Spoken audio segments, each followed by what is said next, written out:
Assalamualaikum warahmatullahi wabarakatuh. Perkenalkan, nama saya Patriot Musa. Saya merupakan dosen di perguruan tinggi Sekolah Tinggi Ilmu Ekonomi dan Bisnis Perdana Mandiri di Kota Purwakarta. Saya merupakan dosen tetap di perguruan tinggi ini dan saya mengampu mata kuliah Manajemen Operasi Lanjutan. Baik, saya akan membacakan dari RPS saya yang saya gunakan untuk mengajar mahasiswa dan menyampaikan materi. Baik, mata kuliah Manajemen Operasi Lanjutan ini merupakan adalah mata kuliah setelah mata kuliah Manajemen Produksi dan Operasi, ya. Jadi mata kuliah wajib Manajemen Produksi dan Operasi di semester 3 yang saya ampu, kemudian saya mengampu lagi di semester 4 Manajemen Operasional Lanjutan yang nantinya akan dilanjutkan kembali di semester 5, yaitu mata kuliah Riset Operasi. Baik, mata kuliah Manajemen Operasional Lanjutan ini saya berikan sebagai mata kuliah wajib yang harusnya memang sudah diberikan kepada mata kuliah kepada mahasiswa di semester 3, yaitu Manajemen Produksi dan Operasi. Baik, ini merupakan RPS dari Manajemen Operasional Lanjutan. Mata kuliah Manajemen Operasional Lanjutan ini adalah mata kuliah yang bobotnya 3 SKS, diberikan di semester 4 dan berikut merupakan capaian pembelajaran dari mata kuliah tersebut. 1. Mahasiswa mampu menganalisa dan memberikan solusi dalam pemenuhan kebutuhan masyarakat akan barang dan jasa. Yang kedua, menunjukkan sikap bertanggung jawab dalam penanganan masalah yang hadir antara kegiatan produksi yang melibatkan teknologi, manusia, dan sumber daya modal. Yang ketiga, mampu menguasai pengetahuan akan dasar-dasar teori manajemen operasi dan manajemen operasi jasa secara menyeluruh dan mengikuti standar prosedur yang ada. Keempat, mahasiswa mampu menyusun hasil kajian di bidang produksi dan operasi dalam bentuk perhitungan-perhitungan sistematis dan hasil akhir yang bisa dijadikan dasar pengambilan putusan dalam proyek. Yang kelima, mampu memberikan hasil perhitungan yang lebih efektif dalam mencari solusi terhadap kegiatan permasalahan produksi barang maupun jasa di dalam sebuah industri, ya, sehingga menciptakan nilai tambah bagi barang dan jasa tersebut guna memenuhi kebutuhan konsumen. Oke, capaian mata kuliah adalah mahasiswa mampu menjelaskan dan memberikan hasil yang lebih efektif dalam perhitungan masalah produksi dan operasi jasa sehingga bisa memberikan keluaran yang menjadi dasar bagi bagian produksi untuk lebih optimal dalam mengelola sumber daya yang dibutuhkan. Baik, mata kuliah ini menjelaskan tentang konsep-konsep perhitungan produksi dan manajemen produksi dan operasi dalam memecahkan permasalahan-permasalahan yang terjadi dalam industri yang berkaitan dengan peramalan, penjadwalan jangka pendek, supply chain, dan yang lain-lain. Karena ini mata kuliahnya merupakan mata kuliah lanjutan dari manajemen produksi dan operasi, maka mata kuliah ini lebih banyak fokus kepada contoh-contoh kasus dan perhitungan-perhitungan yang sudah dibahas pada semester 3. Jadi kita fokus kepada contoh kasus dan pemecahannya dan solusi. Baik, terdapat beberapa materi pokok pembahasan dalam mata kuliah Manajemen Operasional Lanjutan ini. Yang pertama adalah Supply Chain Management. Nah, ini ya. Jadi manajemen rantai pasokan ini, jadi mahasiswa diharapkan mampu menganalisa permasalahan-permasalahan yang terjadi dan memberikan solusi-solusi yang tepat untuk perusahaan. Kemudian managing inventory atau manajemen persediaan, ya. Mahasiswa diharapkan mampu menganalisa dan menempatkan model-model yang tepat untuk masing-masing bisnis. Kemudian ada agregat scheduling, perencanaan agregat, ya. Jadi perencanaan untuk jangka menengah sampai jangka panjang, ya, dalam sebuah operasional bisnis. Kemudian ada MRP dan ERP adalah software yang digunakan oleh sebuah perusahaan. Kemudian ada scheduling for the short term, penjadwalan jangka pendek. Kemudian ada just in time, ya, jadi persediaan yang nol ketika barang dibutuhkan, maka Anda sudah menyiapkan barang tersebut dengan tidak memerlukan stok barang.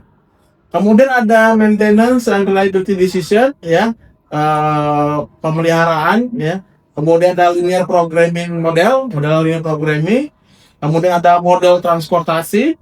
Setelahnya ada model queuing model atau model pembelajaran. Kemudian ada kurva pembelajaran dan adalah modeling with simulation, ya, model simulasi. Baik, buku yang digunakan kepada mahasiswa itu bisa menggunakan buku-buku yang sudah ditetapkan, yaitu ada Barry Render, ya, tentang manajemen operation, dan Manahan Tambubolon. Kemudian dalam pembelajaran mahasiswa saya menetapkan 3 proses kepada mahasiswa. Yang pertama delivery, yaitu cara penyampaian materi. Saya akan menjelaskan kembali materi-materi yang perlu saya ulas, dan kemudian mahasiswa melakukan diskusi dan presentasi untuk kembali mengasah pemahaman-pemahaman mereka. Kemudian yang kedua adalah interaksi, ya. Jadi kita akan melakukan diskusi kelompok, presentasi, dan kita akan melakukan interaksi. Mahasiswa yang presentasi sudah bisa melakukan presentasi dengan melakukan analisis kasus, ya. Kemudian assessment, penilaian, tentunya saya akan memberikan ujian-ujian, kuis maupun latihan soal sebelum mahasiswa mengikuti ujian akhir semester dan ujian tengah semester. Baik, kemudian untuk proporsi nilai mahasiswa untuk penilaian akhir itu saya akan berikan 30% porsi untuk ujian akhir semester, 30% porsi untuk ujian tengah semester, 20% untuk tugas, dan 20% untuk soft skill, ya. Jadi semua nilai itu nanti akan dikalkulasikan dan akan mengeluarkan nilai akhir. Dan saya juga memberikan tambahan tugas atau tambahan-tambahan yang lain bagi mahasiswa yang mengalami kekurangan nilai atau karena tidak masuk atau sakit, supaya nanti nilainya tetap maksimal dan bisa mendapatkan kelulusan dengan nilai yang bagus. Baik, itu saja pemaparan RPS dari saya. Nanti kita akan lanjut kepada proses pembelajaran di kelas. Terima kasih atas perhatiannya. Assalamualaikum warahmatullahi wabarakatuh. Assalamualaikum warahmatullahi wabarakatuh. Ketemu dengan saya dosen dari Sekolah Tinggi Ilmu Ekonomi dan Bisnis Perdana Mandiri. Perkenalkan, nama saya Patriot Nusa, dan saya merupakan salah satu dosen tetap di kampus Setia Perdana Mandiri. Saya mengampu mata kuliah manajemen operasional lanjutan yang merupakan lanjutan dari mata kuliah manajemen produksi dan operasi. Baik, mata kuliah manajemen operasional lanjutan ini merupakan mata kuliah yang wajib bagi mahasiswa yang akan melanjutkan ke semester 5, yaitu nantinya akan mendapatkan mata kuliah manajemen riset operasi. Jadi mata kuliah ini saya sudah ampu sudah beberapa semester, dan baik, ini merupakan sebuah RPS yang akan saya bacakan.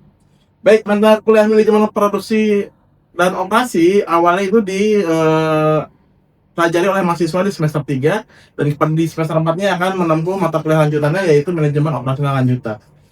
Baik, manajemen operasional lanjutan ini ada beberapa capaian pembelajaran yang harus didapatkan oleh seorang mahasiswa, yaitu mahasiswa mampu menganalisa, ya, dan memberikan solusi bagi pemenuhan kebutuhan masyarakat, ya, akan permintaan produk, barang, dan jasa, ya, dan jasa secara baik dan terukur. Kemudian menunjukkan sikap bertanggung jawab dalam penanganan masalah yang hadir antara kegiatan produksi dan yang melibatkan teknologi, manusia, dan sumber daya modal. Jadi ini ada beberapa komponen yang memang harus bersamaan perjalanannya. Ketiga, mahasiswa diharapkan mampu mengetahui pengetahuan akan dasar-dasar teori manajemen operasi dan manajemen operasi jasa secara menyeluruh dan mengikuti standar prosedur yang ada, ya. Yang keempat, mahasiswa mampu menyusun hasil kajian di bidang produksi dan operasi dalam bentuk perhitungan-perhitungan, ya. Mampu sistematis dan hasil akhir yang dijadikan dasar pengambilan keputusan dalam sebuah proyek. Jadi mata kuliah ini memang mata kuliah yang tidak hanya membahas tentang produksi dan operasional, tapi juga kita menghitung kalkulasi sebuah proyek. Yang kelima, mahasiswa diharapkan mampu memberikan hasil perhitungan yang lebih efektif dalam mencari solusi terhadap permasalahan produksi barang maupun operasi jasa dalam industri, sehingga menciptakan nilai tambah bagi barang maupun jasa tersebut yang dihasilkan guna memenuhi kebutuhan konsumen. Nah, CPMK dari mata kuliah ini adalah mahasiswa mampu menjelaskan dan memberikan hasil yang lebih efektif dalam perhitungan masalah produksi dan operasi jasa, sehingga bisa memberikan keluaran yang menjadi dasar bagi bagian produksi untuk lebih optimal, ya, karena mata kuliah ini sangat penting dan membutuhkan perhitungan matematis, ya. Kemudian mata kuliah ini menjelaskan tentang konsep-konsep perhitungan manajemen produksi dan operasi dalam memecahkan permasalahan-permasalahan yang terjadi dalam industri, terutama yang berkaitan dengan peramalan, penjadwalan jangka pendek, supply chain, yang berkaitan dengan permasalahan produksi dan operasi, termasuk di dalamnya ada teori antrian dan model transportasi, ya. Semuanya menggunakan perhitungan matematis. Oke, materi pokok pembahasan dalam mata kuliah manajemen operasi lanjutan ini, yang pertama adalah supply chain management atau manajemen rantai pasokan. Supply chain management ini diharapkan mahasiswa bisa mengkalkulasi atau mensiasati bagaimana nanti capaiannya bisa menjadi lebih efektif dan efisien. Kemudian yang kedua, managing inventory atau manajemen persediaan, ya. Bagaimana nanti mahasiswa mampu menerapkan model-model persediaan yang tepat untuk masing-masing bisnis. Kemudian ada aggregate scheduling, yaitu penjadwalan jangka pendek untuk sebuah perusahaan beserta karyawannya. Dan material requirement planning, MRP dan ERP, itu merupakan software yang digunakan oleh perusahaan supaya perusahaan bisa beroperasi lebih cepat, ya. Kemudian ada penjadwalan untuk jangka pendek, maaf, ya. Dan setelahnya ada just in time, ya, persediaan just in time, persediaan dengan persediaan nol, gitu ya.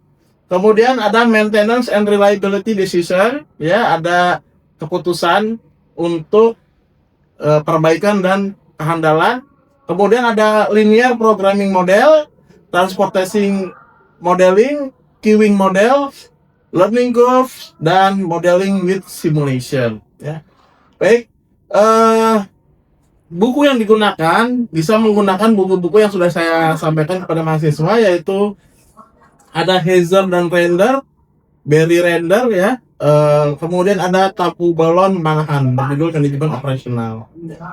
Baik, sistem yang saya gunakan untuk perkuliahan pada mahasiswa, pertama ada delivery, yaitu menyampaikan materi pada mahasiswa tentang konsep-konsep dasar dari manajemen operasional lanjutan. Tetapi dasar-dasar materi ini tidak terlalu banyak, karena untuk manajemen operasional lanjutan kita lebih fokus pada contoh-contoh kasus. Kemudian ada interaction, ya, interaksi antara dosen dengan mahasiswa, supaya mahasiswa juga bisa lebih mengikuti, dan sebagai dosen saya bisa lebih mengetahui perkembangan pemahaman mahasiswa. Kemudian ada assessment, penilaian, ya. Jadi dalam pertemuan beberapa perkuliahan, saya akan mengukur pemahaman mahasiswa baik berupa latihan soal, kemudian kuis, ya. Jadi kuis itu saya ada 2 kali. Yang pertama sebelum ujian tengah semester, yang kedua sebelum ujian akhir semester. Begitu juga dengan latihan soal, sebelum ujian tengah semester sekali dan sebelum ujian akhir semester 1 kali, ya. Kemudian nanti ada tugas dan presentasi, ya.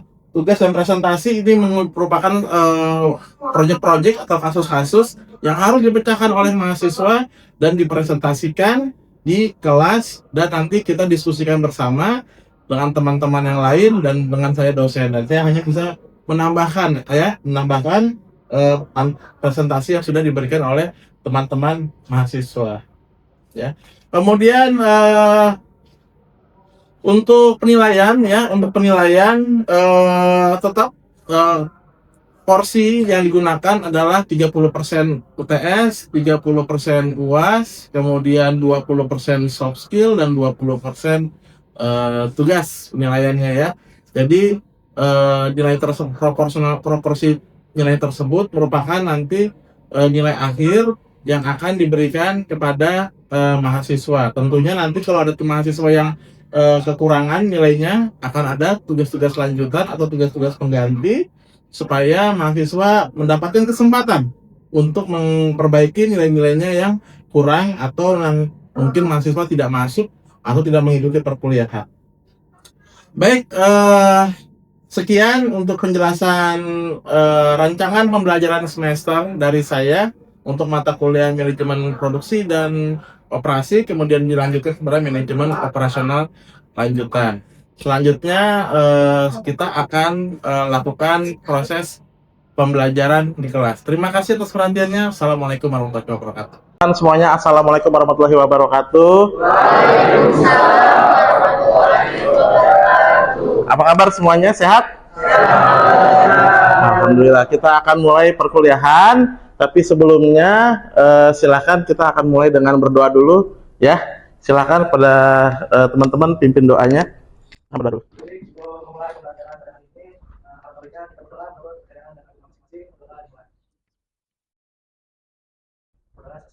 Baik, terima kasih. Sebelum kita mulai perkuliahan, saya akan absen dulu. Naswa Nabila ada? Melia Nilamsari. Oke, baik, sudah ya. Kita akan mulai materi kita bisnis ya. Baik kita menjual barang atau jasa, kita harus tahu bagaimana stok barang itu disimpan seoptimal mungkin supaya mengurangi kerugian ya. Nah, materi kita yaitu tentang manajemen rantai pasokan. Apa sih Pak manajemen rantai pasokan? Ini ibaratnya ya, teman-teman anak teknik informatika nih ya. Ini handphone ya. Handphone ini dibuat dalam berapa parts? Banyak ya. Kalau kira-kira jumlahnya berapa? Ada tahu? Bisa atau laptop sama berapa banyak parts yang dibutuhkan untuk membuat sebuah laptop? Mungkin ratusan, mungkin bisa ribuan. Dari baut-baut ya, dari papannya dan lain-lain. Ribuan itu, apakah Anda mau siapkan sendiri atau mau bikin sendiri? Teman-teman harus bisa mengkalkulasi dan mengelola parts-parts setiap bagian dari produk. Ini kita lebih spesifik ya daripada organisasi manajemen. Nah, kita kerjasama dengan banyak pabrik, bikin ini sebanyak mungkin. Ketika sudah bikin, produksi sudah banyak, ternyata permintaannya sedikit. Karena apa? Karena keluar yang baru dari Samsung atau keluar yang terbaru dari Apple. Anda sudah memutuskan bikin ini banyak dengan bekerja sama dengan perusahaan asing. Anda bertanggung jawab nggak kalau ini nggak laku? Enggak. Anda bisa kena suspend langsung dari perusahaan. Ini tanggung jawab. Karena dia harus menjamin ketersediaan barang supaya tidak terjadi kerugian ketika barang itu melonjak atau barang itu sepi peminat. Kan harus bisa mengelola ya, mensiasati pasokan-pasokan dari barang yang akan kita buat. Dan keseluruhan kegiatan rantai pasokan dimulai dari bahan baku, diakhiri dengan pelanggan yang puas. Sebuah rantai pasokan mencakup pemasok, manufaktur, penyedia jasa, perusahaan, distributor, grosir yang mengantarkan produk atau jasa ke konsumen akhir. Jadi teman-teman, Anda sebagai seorang manajer, ini saya bilang Anda sebagai seorang manajer ya, karena ini peran seorang manajer. Anda harus kelola dari distribusi pemasok, ya, kemudian manufaktur ketika produksi, sampai ke distributor, grosir, reseller, warung-warung kecil. Tapi berat gitu ya, bobotnya gitu ya untuk dibawa kemana-mana. Ada yang ini murah tapi cepat gitu ya, dibandingkan dengan laptop lain. Komentar-komentar Anda itu akan masuk kembali ke perusahaan, dan itu menjadi evaluasi seorang manajer untuk memproduksi bisnis. Ini kita nggak bicara barang aja ya, sampai jasa. Misal tadi teman-teman ada yang punya travel ya, ada yang punya bisnis salon, ada yang punya bisnis tempat pijat gitu ya. Pijat yang benar ya, bukan pijat yang nggak benar. Oke. Pertimbangan memilih ya. Nah, pertimbangan memilih ya. Anda itu mau beli atau membuat part itu sendiri, atau mau bekerja sama dengan pihak luar, ya. Misalkan BCA, BCA itu dalam mengelola mesin ATM-nya, dia bekerja sama dengan pihak luar untuk maintenance mesin-mesin ATM-nya, ya. Jadi BCA tuh nggak ada tuh karyawannya perbaiki mesin ATM, bersih-bersih, nggak. Sama seperti ini nih kampus Esa Unggul, ya. Untuk urusan pemeliharaan kebersihan, dia bekerja sama dengan vendor. Untuk urusan keamanan, dia bekerja sama dengan vendor. Apakah Esa Unggul mau bersihin sendiri gedung ini? Enggak. Apakah bikin punya security sendiri? Enggak. Jadi bekerja sama, ya. Itu harus dihitung, ya, kira-kira mana yang lebih menguntungkan dari segi biaya, dari segi waktu, dari segi tenaga. Gitu ya. Jangan sampai kita menguntungkan dari segi biaya tapi tenaga kerja kita kelelahan gitu ya, kecapean gitu ya, jangan sampai. Nah, ini ada strategi 6 sumber rantai pasokan. Anda bisa menggunakan banyak pemasok. Misalnya Anda mau bikin laptop, kita kerjasama dengan banyak pemasok aja untuk urusan baut-baut, LCD dan lain-lain. Apakah dengan sedikit pemasok, ya, hanya suppliernya hanya 2 aja, nanti biar dua orang supplier itu yang mengadakan peralatan, atau integrasi vertikal. Integrasi vertikal tuh yang mana? Begini apa begini? Yang vertikal tuh yang mana? Ini ya, bawah ke atas ya. Integrasi vertikal ini, kalau dalam sebuah bisnis, Anda itu mencaplok atau mengakuisisi perusahaan supplier. Ya, misalkan nih, KFC itu dia punya supplier ayam. Dia nggak bikin sendiri tuh ayamnya. Dia punya supplier daging ayam. Dari mana? Dari PT Java Comfit. Java Comfit itu perusahaan daging dan lain-lain ya. Dia disuplai gitu ya. Tapi kata KFC, kalau kita mau untung banyak, kita take over aja ini PT Java Comfit. Kita ambil alih, kita akuisisi. Supaya apa? Keuntungan meningkat. Makanya teman-teman jangan heran, banyak perusahaan grup besar-besar, dia semuanya saling berkaitan. Contoh Sinarmas, ya, Indofood, ya, apalagi Astra, ya. Jadi saat Anda bayangkan kayak Sinarmas, sebuah perusahaan, dia butuh air minum buat karyawannya, dia ambil dari Pristine itu ya, Sinarmas. Dia butuh kertas, dia ambil dari PT Indo Daily. Jadi keuntungannya berlipat-lipat dan perusahaannya tuh semuanya untung gitu ya. Kemudian Ventura bersama, bekerja sama, kemudian jaringan Keiretsu. Nah, jadi teman-teman jangan heran kalau dalam manajemen produksi itu banyak istilah Jepang karena memang kiblatnya ke sana. Ya, dari Toyota gitu ya. Jaringan Keiretsu inilah jaringan anak perusahaan yang kecil-kecil banyak ya. Kemudian ada perusahaan virtual. Perusahaan virtual adalah perusahaan-perusahaan yang ada ketika barang dibutuhkan. Gitu ya. Jadi kayak perusahaan pengadaan. Gitu ya. Seperti itu. Keamanan dan tepat waktu. Nah, kenapa sih ini berisiko? Karena tidak semua supplier bisa memberikan barang yang sesuai standar dan waktu yang cepat yang kita butuhkan. Ya. Dan dia tidak bisa menyalahkan supplier karena dia tidak melakukan tes crash gitu ya. Tes untuk tabrakan tersebut. Seperti itu. Nah, dalam kita mengelola persediaan dari produk yang akan kita buat, ini ada bagaimana kita harus membangun basis persediaan ya. Jadi kita dengan perusahaan pemasok itu harus ada rules, aturan-aturan yang bisa meminimalisir risiko bagi perusahaan gitu ya. Jadi dalam kaitan dengan pemasok, di sini ada beberapa cara yang bisa dilakukan dan ini semuanya saling berkaitan ya. Pertama, evaluasi pemasok. Perusahaan vendor itu harus dievaluasi gitu ya. Kira-kira tahun depan kita masih pakai perusahaan A ini atau enggak gitu ya. Kemudian membuat kontrak, kemudian pengembangan pemasok. Pemasok itu bisa kita tuntut. Tahun depan kita mau loh waktu kirimnya lebih cepat gitu ya. Jangan seperti ini ya, terlalu lebih lambat. Kemudian pemusatan pembelian, negosiasi terus-menerus dan pembelian via elektronik. Teman-teman nanti kalau misalnya melakukan pembelian lagi terhadap pemasok, teman-teman tinggal kirim perintah by alat elektronik ya, tidak perlu berhubungan lewat telepon atau apa. Kenapa? Ini meminimalisir apa?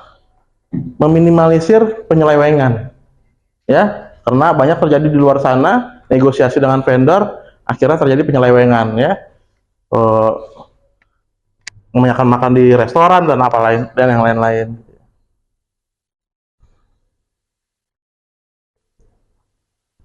Oke,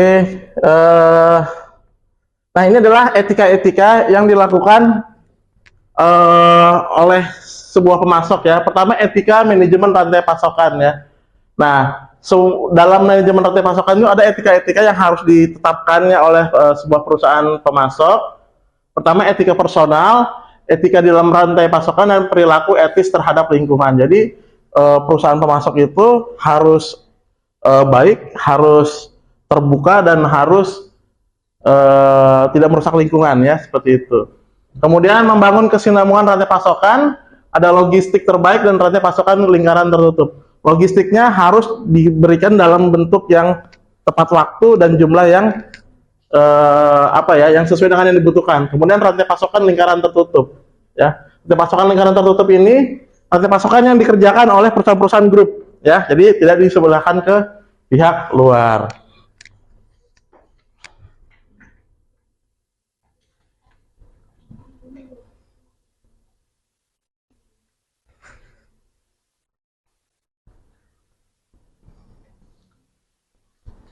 Nah, ini ada contoh ya. Ini ada contoh sebuah kasus dari manajemen rantai pasokan ya.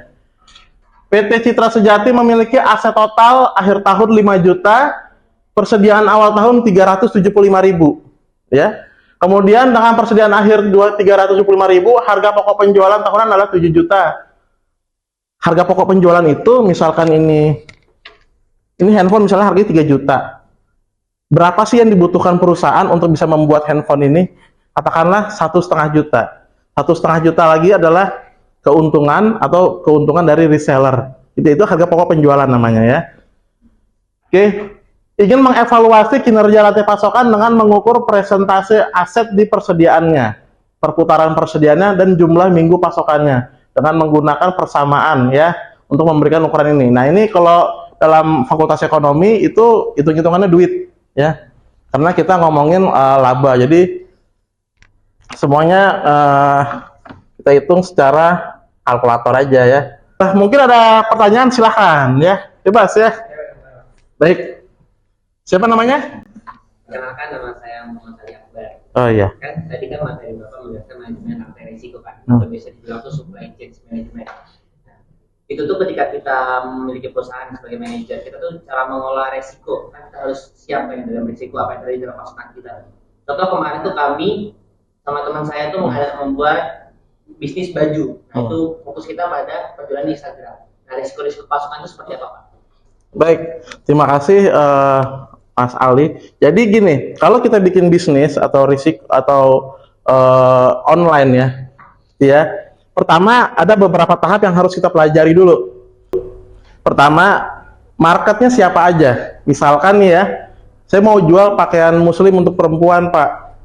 Oke, gitu ya. Kemudian kalangannya siapa? Kalangan bawah, menengah, atau kalangan atas, gitu ya. Jadi teman-teman tentukan dulu. Lokasinya di mana? Hanya di Jabodetabek atau sampai keluar? Itu ya, se-Indonesia, Pak. Itu semua harus dianalisis dulu. Itu yang pertama. Kedua, Anda bisa mulai dengan kerjasama dulu. Ya, jangan nyetok banyak-banyak. Nah, ini ya, untuk para teman-teman, jangan nyetok banyak-banyak. Kenapa saya bilang seperti itu? Sekarang kan bisnis itu digital ya. Anda tuh nggak perlu nyetok banyak-banyak kayak Anda dagang di pasar Tanah Abang langsung brok miliaran. Nggak perlu. Bahkan Anda tuh nggak perlu sewa tempat yang mahal-mahal ratusan juta. Berlaku nggak hanya untuk perusahaan barang, tapi juga untuk berlaku untuk perusahaan jasa ya. Tadi yang mungkin ada punya travel ya, yang punya salon ya, yang punya bisnis hotel gitu ya. Anda bisa terapkan dalam sebuah bisnis manajemen rantai pasokan seperti itu. Kita hari ini sudah berakhir. Baik, mari kita tutup perkuliahan dengan berdoa. Silakan.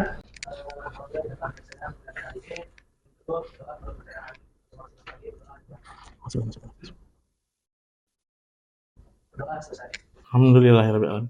Baik, terima kasih teman-teman atas